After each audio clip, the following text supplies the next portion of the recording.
भोजन की खोज को जा रही हूँ। क्या आपने भोजन ढूंढ लिया? नहीं चिड़िया बहन, मैंने कहाँ से ढूंढ लिया। मैं तो यहाँ बैठा आप ही का इंतजार कर रहा था। तो फिर चलो, आज हमें इस जंगल के बाहर दूसरी दिशा में जाना है। फिर कौवा और चिड़िया वहाँ से चले जाते हैं। पहाड़ों के पास जाकर कौवा एक जगह बैठ जाता है। बस चिड़िया बहन, मुझसे और उड़ नहीं हो पा रहा। मैं थक गया हूँ और भूख से मेरा बुरा हाल है। पास में से ही चिड़िया को एक दाना चने का मिल जाता है। कौवे भैया, ये चने का दाना आप खा लें, इससे आपकी भूख थोड़ा कम हो जाएगी। कौवा चिड़िया से वो दाना लेकर खाने ही वाला था कि वहाँ एक बूढ़ी फाख्ता आ जाती है। बहुत थक गई हूँ, मैं पूर्व वाले जंगल से आई हूँ और भूखी हूँ। क्या आपके पास कुछ खाने को है? माँ जी, हम भी बहुत भूखे हैं, भोजन की खोज को ही जा रहे हैं। माँ जी, ये एक दाना चने का है, अगर इससे आपकी भूख मिट सकती है तो ये आप खा लें। कौवा भी खामोश रहता है। बूढ़ी फाख्ता वो चने का दाना लेकर खा लेती है। कर भला सो हो भला, ये बात याद रखना। और ये लो आप दोनों, ये एक एक थैली रख लो। माँ जी, इस थैली में क्या है? इन थैलों में दो लड्डू हैं और ये लड्डू कोई साधारण लड्डू नहीं है, ये जादुई इच्छा पूरी लड्डू हैं। ये लड्डू खाने से पहले आप जो भी इच्छा करोगे वो पूरी होगी। ऐसा कहते हुए वो फाख्ता वहाँ से गायब हो जाती है। इच्छा पूरी लड्डू मिल गए चिड़िया, ये तो कोई चमत्कारी माजी थी। अब चलो चिड़िया, अब हमें भोजन की खोज में जाने की क्या जरूरत है। घर जाकर इन लड्डुओं का चमत्कार देखती हैं। कौवे भैया, इन लड्डुओं का इस्तेमाल सोच समझ कर करना। ये भगवान ने हमारी मदद की है और किसी गलत काम के लिए इन लड्डुओं का इस्तेमाल ना करना। फिर वो दोनों वापिस हो लेते हैं। मम्मा, आप तो आज बहुत जल्दी लौट आई। और मम्मा, भोजन कहाँ है? देती हूँ आपको भोजन भी। और फिर चिड़िया अपने बच्चों को इच्छा पूरी लड्डुओं के बारे में बताती है। मम्मा, आपने बहुत अच्छा किया जो अपना भोजन उस बूढ़ी माँ जी को दे दिया। मम्मा, वो बूढ़ी माँ जी आपकी परीक्षा ले रही थी। बच्चों, परीक्षा तो अभी बाकी है, और ये कि हम इन इच्छा पूरी लड्डुओं का इस्तेमाल कैसे करते हैं। आप दोनों मुझे ये बताओ कि ऐसा क्या है जो सब पक्षियों के लिए बहुत कीमती हो। हम एक इच्छा पूरी लड्डू से वो मांगते हैं। मम्मा, मैंने स्कूल में पढ़ा है कि सबसे कीमती चीज सेहत और तंदुरुस्ती है। अगर हमारे जंगल के पक्षी स्वस्थ होंगे तो वो कुछ भी कर सकेंगे। मेरा बेटा कितना बुद्धिमान है। आपने ठीक कहा बेटा। और फिर चिड़िया थैली से एक इच्छा पूरी लड्डू निकालती है और कहती है, इच्छा पूरी लड्डू, मेरी इच्छा है कि मेरे जंगल के सभी पक्षी स्वस्थ रहे और कोई भी पक्षी कभी बीमार न हो। ऐसा कहते हुए चिड़िया और उसके बच्चे वो लड्डू खा लेते हैं। दूसरी तरफ कौवा भी खुशी खुशी अपनी पत्नी गोरी कौवे के पास पहुंच गया था और वो उसे सारी बात बताता है। कालू जी, आज पहली बार कोई चमत्कारी चीज हमारे पंख में लगी है, परंतु सोच लो इन्हें खाने से पहले क्या इच्छा करनी है। कालू जी, अगर सब पक्षी हमसे कमजोर हो और हम सबसे ज्यादा शक्तिशाली तो कितना मजा आएगा। अगर ऐसा हो जाए तो जंगल के सभी पक्षी हमसे डरेंगे और उन्हें डराकर हम कोई भी अपना काम करवा लेंगे, भोजन भी ना कर देंगे। तो फिर यही इच्छा है मेरी कि इस जंगल के सभी पक्षी बीमार और कमजोर हो जाएं।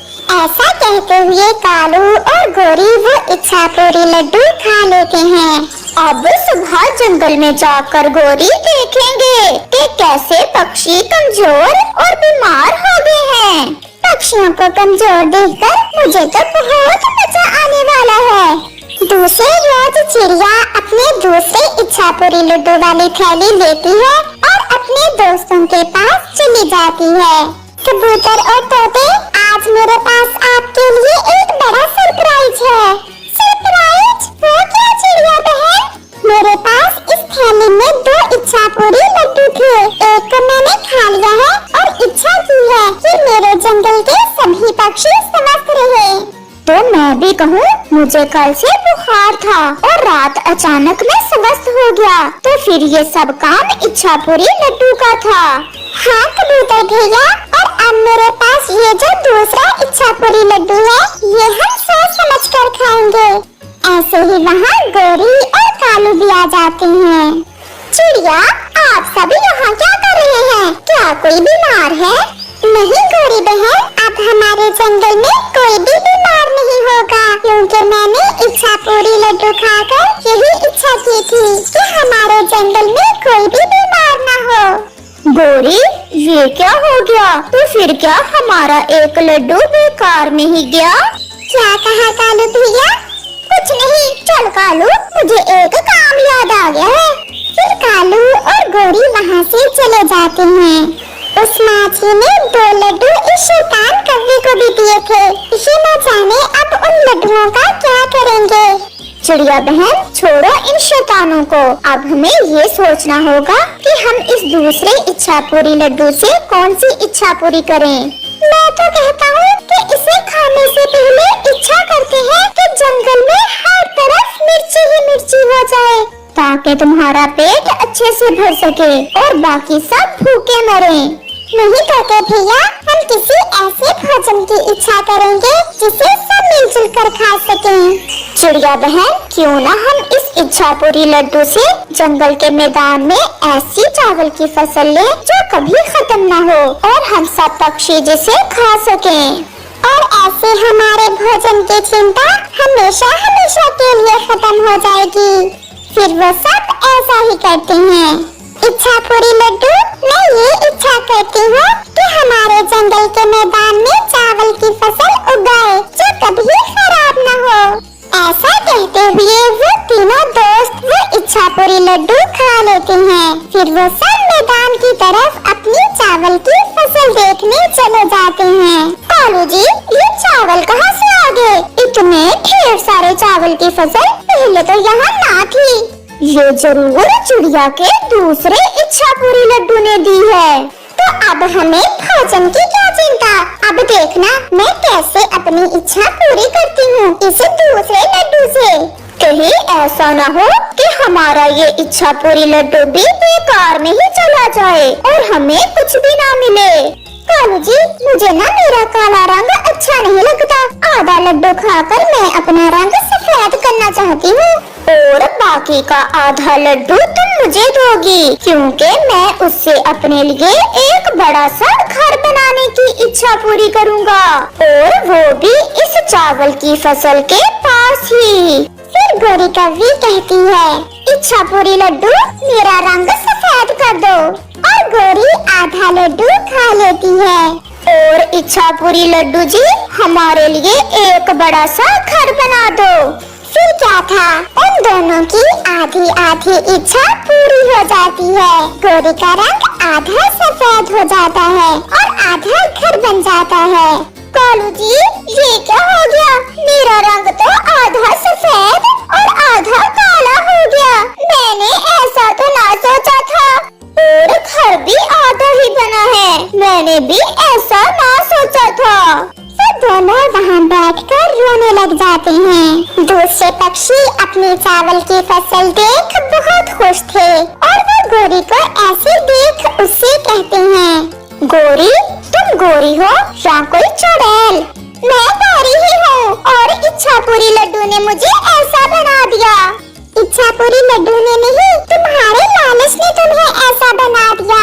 वो इच्छा पूरी लड्डू हमारे लिए एक परीक्षा थी कि हम उन्हें कैसे इस्तेमाल करते हैं। और फिर गोरी रोते हुए वहाँ से चली जाती है।